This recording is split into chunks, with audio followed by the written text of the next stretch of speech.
কাৱাডাঙ্গা মধ্য ইংৰাজী মাদ্ৰাছাৰ সমূহ শিক্ষকবৃন্দ তথা কাৱাডাঙ্গা মধ্য ইংৰাজী মাদ্ৰাছাৰ সমূহ ছাত্ৰ ছাত্ৰীসকল, লগতে এই অঞ্চলৰ যুৱ সমাজ, লগতে মুৰব্বীয়ান সমাজ, আজি আমি কাৱাডাঙ্গা মধ্য ইংৰাজী মাদ্ৰাছাত আটায়ে সমবেত হৈছোঁ। যি উদ্দেশ্যে সমবেত হৈছোঁ নিশ্চয় আমি অৱগত। আজি আমি ৭৫ সংখ্যক স্বাধীনতা দিৱস। এই স্বাধীনতা দিৱস এইবাৰ অমৃত মহোৎসৱ নামেৰে চৰকাৰে নামকৰণ কৰিছে। সেই উদ্দেশ্যে আমি ঠিক ৰাতিপুৱা ৭:৩০ বজাত পতাকা উত্তোলনত আটায়ে সমবেত হৈছোঁ।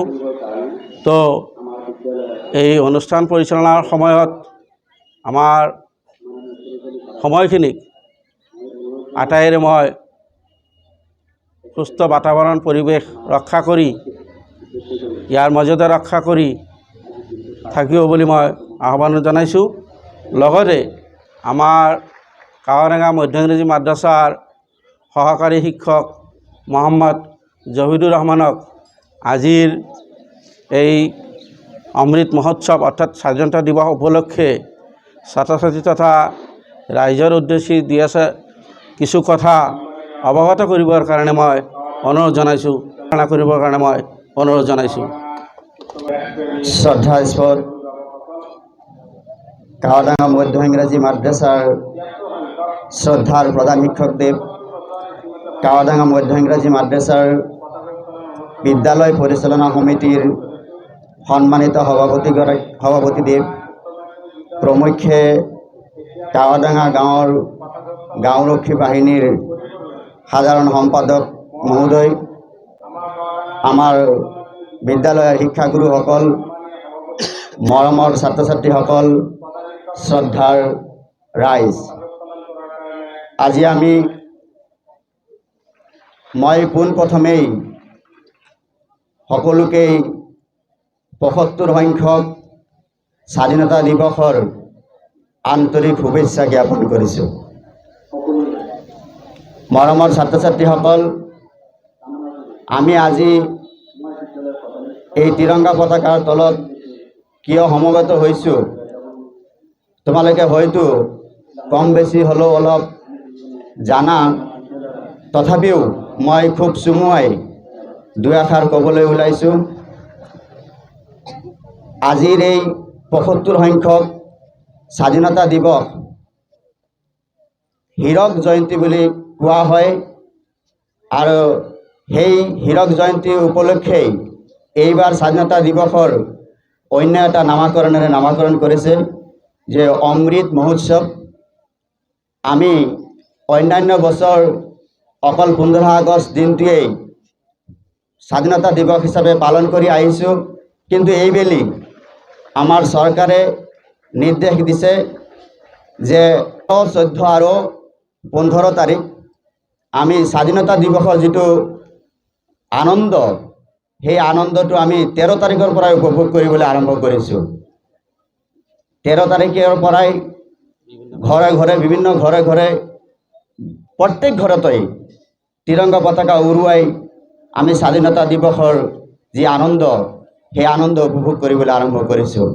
তোমালোকে হয়তো সকলোৱে জ্ঞাত হৈছে, আমি সমদলো উলিয়াইছিলোঁ। আমি শোভাযাত্ৰা উলিয়াই আমি গাঁওসমূহত ঘূৰিছোঁ। মৰমৰ ছাত্ৰ ছাত্ৰীসকল, এই ভাৰতবৰ্ষখন ব্ৰিটিছসকলে সুদীৰ্ঘ 200 বছৰ শাসন কৰিছিল, আৰু তেওঁলোকৰ বিভিন্ন শাসনৰ সময়ত বিভিন্ন অত্যাচাৰ আমাৰ ভাৰতবাসী মানুহসকলৰ ওপৰত কৰিছিল, আৰু এই অত্যাচাৰ উৎপীড়ন নিপীড়ন এইবিলাক সহ্য কৰিব নোৱাৰি মহামানৱ মহাত্মা গান্ধীৰ নেতৃত্বত আমাৰ ভাৰতবৰ্ষখন স্বাধীনতা আন্দোলনত আগভাগ লৈছিল।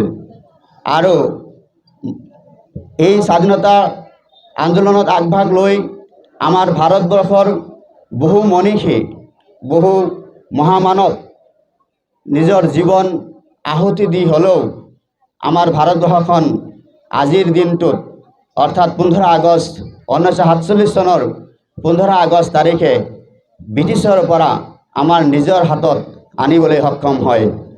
আৰু সেই আনন্দতেই তেওঁলোকৰ সেই আন্দোলনত যিসকল মানুহ, যিসকল মনীষী আত্ম বলিদান দিছিল, সেইসকলৰ স্মৰণাৰ্থে প্ৰত্যেক বছৰেই এই 15 আগষ্ট তাৰিখটোত তিৰংগা পতাকা উৰুৱাই তেওঁলোকক স্মৰণ কৰাৰ এটা দিন হিচাপে পৰিলক্ষিত হৈছে। আৰু সেয়ে আজিও আমি সেই ৭৫ সংখ্যক স্বাধীনতা দিৱসৰ তিৰংগা পতাকাৰ তলত আমি সমবেত হৈছোঁ। মৰমৰ ছাত্ৰ ছাত্ৰীসকল, এই দিনটোৰ বহুত তাৎপৰ্য আছে। আমি কৈ বহুত কথা ক'ব লাগিব, কিন্তু সময় অতি তাকৰীয়াৰ কাৰণে আমি অলপ চমুৱাই ক'বলৈ চেষ্টা কৰিছোঁ। মৰমৰ ছাত্ৰ ছাত্ৰীসকল, ব্ৰিটিছসকলে সুদীৰ্ঘ 200 বছৰ শাসন কৰিছিল আৰু তেওঁলোকৰ বিভিন্ন শাসনৰ সময়ত বিভিন্ন অত্যাচাৰ আমাৰ ভাৰতবাসী মানুহসকলৰ ওপৰত কৰিছিল। আৰু এই অত্যাচাৰ উৎপীড়ন নিজৰ জীৱন আহুতি দি হ'লেও আমাৰ ভাৰতবৰ্ষখন আজিৰ দিনটোত অৰ্থাৎ 15 আগষ্ট 1947 চনৰ 15 আগষ্ট তাৰিখে ব্ৰিটিছৰ পৰা আমাৰ নিজৰ হাতত আনিবলৈ সক্ষম হয়। আৰু সেই আনন্দতেই তেওঁলোকৰ সেই আন্দোলনত যিসকল মানুহ, যিসকল মনীষী আত্ম বলিদান দিছিল, সেইসকলৰ স্মৰণাৰ্থে প্ৰত্যেক বছৰেই এই 15 আগষ্ট তাৰিখটোত তিৰংগা পতাকা উৰুৱাই তেওঁলোকক স্মৰণ কৰাৰ এটা দিন হিচাপে পৰিলক্ষিত হৈছে। আৰু সেয়ে আজিও আমি সেই ৭৫ সংখ্যক স্বাধীনতা দিৱসৰ তিৰংগা পতাকাৰ তলত আমি সমবেত হৈছোঁ।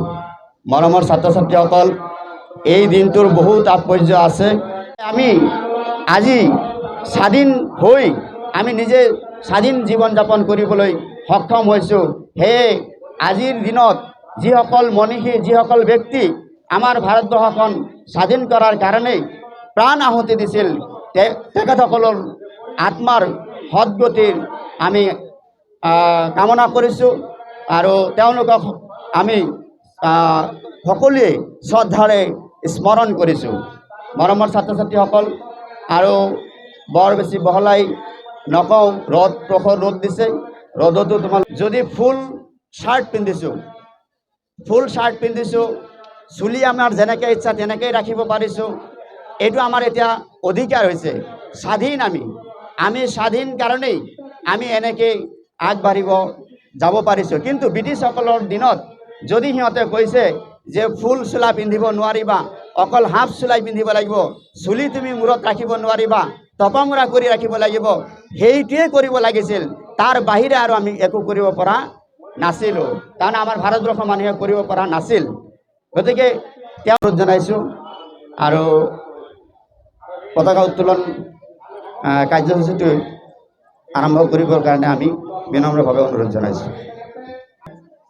কাৱাডাঙ্গা মধ্য ইংৰাজী মাদ্ৰাছাৰ সচিব ডাঙৰীয়া, সন্মানীয় কাৱাডাঙ্গা মধ্য ইংৰাজী মাদ্ৰাছাৰ শিক্ষাগুৰুসকল, কাৱাডাঙ্গা গাঁওৰক্ষী বাহিনীৰ সম্পাদক মহোদয়, সন্মানীয় কাৱাডাঙ্গা মধ্য ইংৰাজী মাদ্ৰাছাৰ অতি মৰমৰ ছাত্ৰ ছাত্ৰী ভাই ভনীসকল, তাপখিনিৰ আলোচনা আমাৰ এম.ই. স্কুলৰ সহায়কাৰী শিক্ষক এখেতে ভালদৰে আমাক জনাইছে আজিৰ দিনৰ তাপটো কেনেকুৱা। সেয়ে আমাক আজি তিৰংগা পতাকাখিনি উদ্বোধন কৰিবৰ কাৰণে আমাক অনুৰোধ জনাইছে। আমি সকলোৰে সহায় সহযোগিতা কামনা কৰি ইষ্ট ইণ্ডিয়া কোম্পানীয়ে প্ৰায়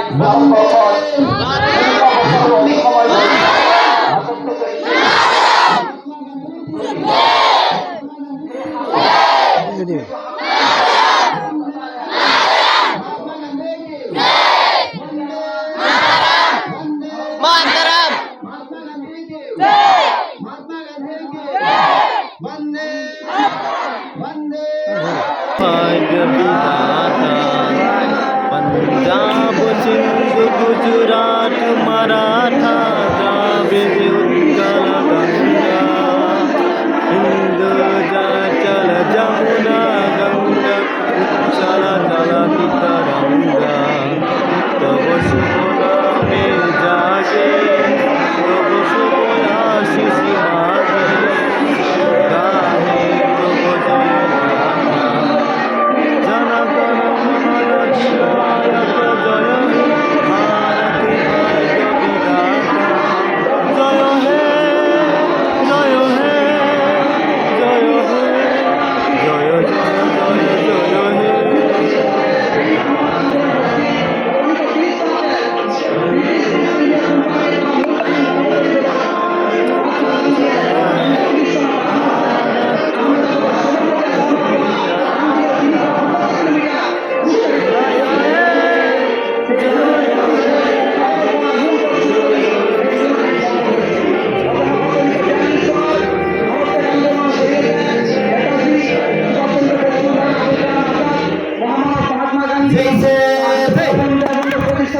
হেপী জাৰ্ণিজ চেনেললৈ মই আন্তৰিক শুভেচ্ছা জ্ঞাপন কৰিছোঁ।